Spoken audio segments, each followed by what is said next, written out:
Coming in the house here with my Stamey's Christmas Eve special.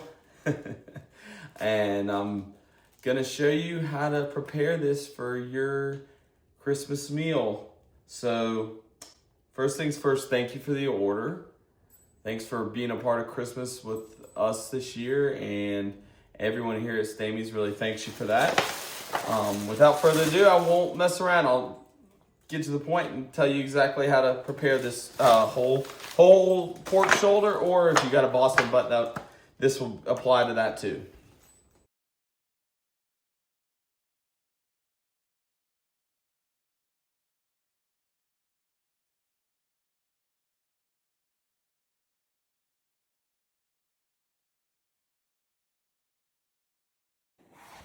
Okay, and now when we are reheating this in the oven, every about 15 to 30 minutes, I would check with a thermometer if you have one, and you want this temperature to at least be 145.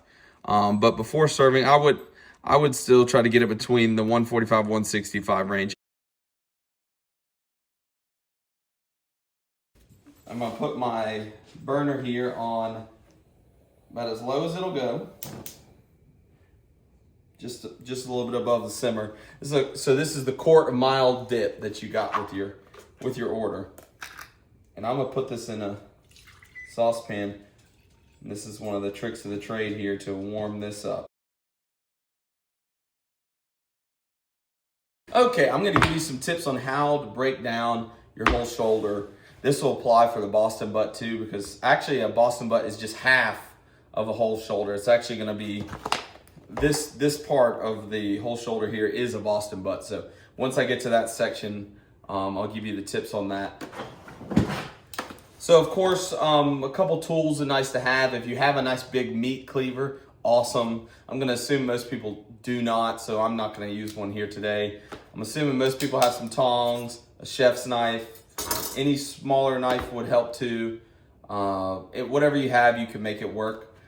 Biggest cutting board you have, also nice to have. I'm gonna use the cutting board and this pan to help process this shoulder. And we'll get started here.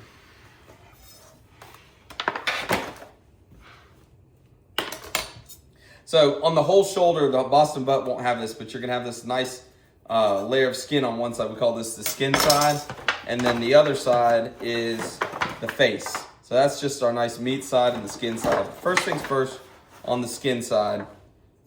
And if you prefer wearing gloves like we do in the restaurant for this, certainly not a bad option.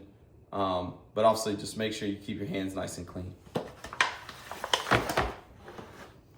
So I'm gonna pull up the skin here, and it'll basically peel up on its own, but you might want to use the knife just a couple times to help.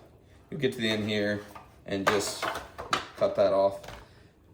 You can make some pork cracklings with this skin here like we do at the restaurant sometimes, but you're not going to want to chop this in with the meat, so you're going to set that aside. Okay, from here you'll see there's a little bit of excess fat here on the top. I like to take that off, just a nice bit of excess fat here on the top. You're also gonna, I like to find my bone right here at the top, right to start. And after this is nice and warmed back up, that bone will basically come right out. But you can find how the bone separates here, get my knife in there, and get that out of the way. Don't miss some of that extra meat though. There, that's a nice sandwich. You'll find near that bone a small bone nearby. And then if I flip this back over, so this section here, it's starting to open up here because it's nice and juicy and moist, but this section here is your Boston butt. And if I move some of this meat out of the way, which is just part of the breakdown process, and if you prefer to, like you say, you could come in here with your tongs and just start pulling the meat off the bone here. But there's a blade bone. This blade is what I call it here, this blade bone here, which is part of the Boston butt. That's the only other bone we're going to need to remove in the whole shoulder. And if you just got a Boston butt, this blade bone is going to be the only bone to remove. That first bone is only in the whole shoulder. So what I like to, I would just try to make a nice slice down the center until you feel some resistance and you get near that bone so you can get to where you can see it better. You'll see I'm getting close. A lot of really nice meat in this area around this bone.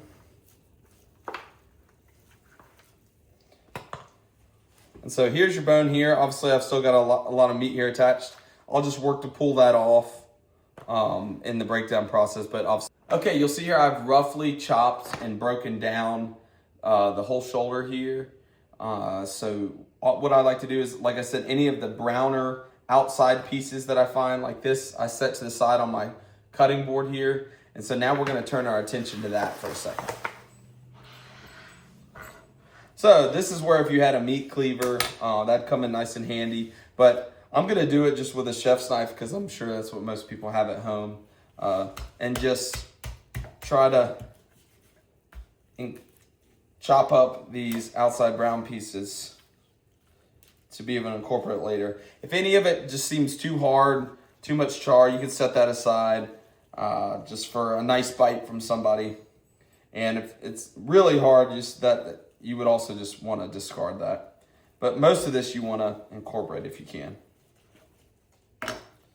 All right, beautiful. We've got a nice just rough chop here on our whole pit cooked shoulder for Christmas. What a meal. So I've got this here. I'm gonna take and add back in the outside brown portion of the shoulder that we chopped up separately. I'm gonna just make sure that all of it's nice and incorporated.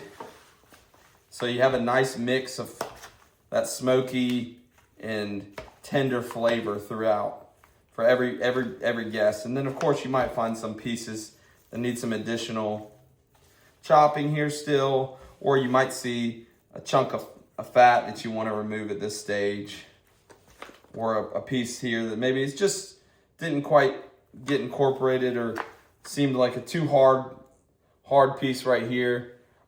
That's a nice bite, but maybe you wouldn't want it in the middle of your sandwich. So that's all part of breaking down the shoulder here.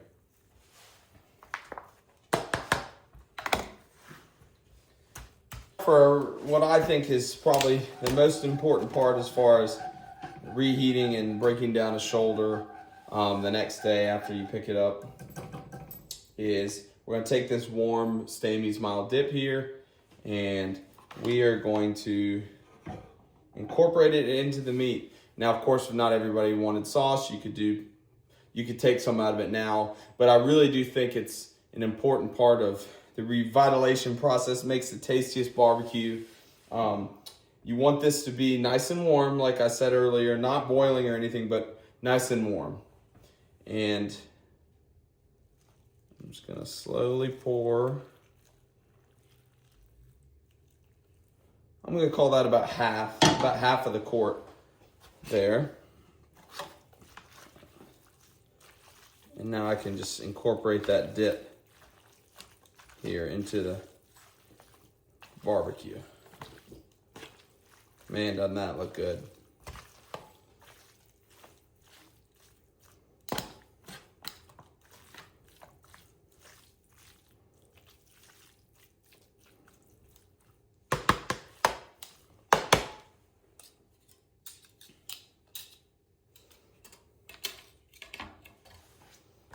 So little finishing touches.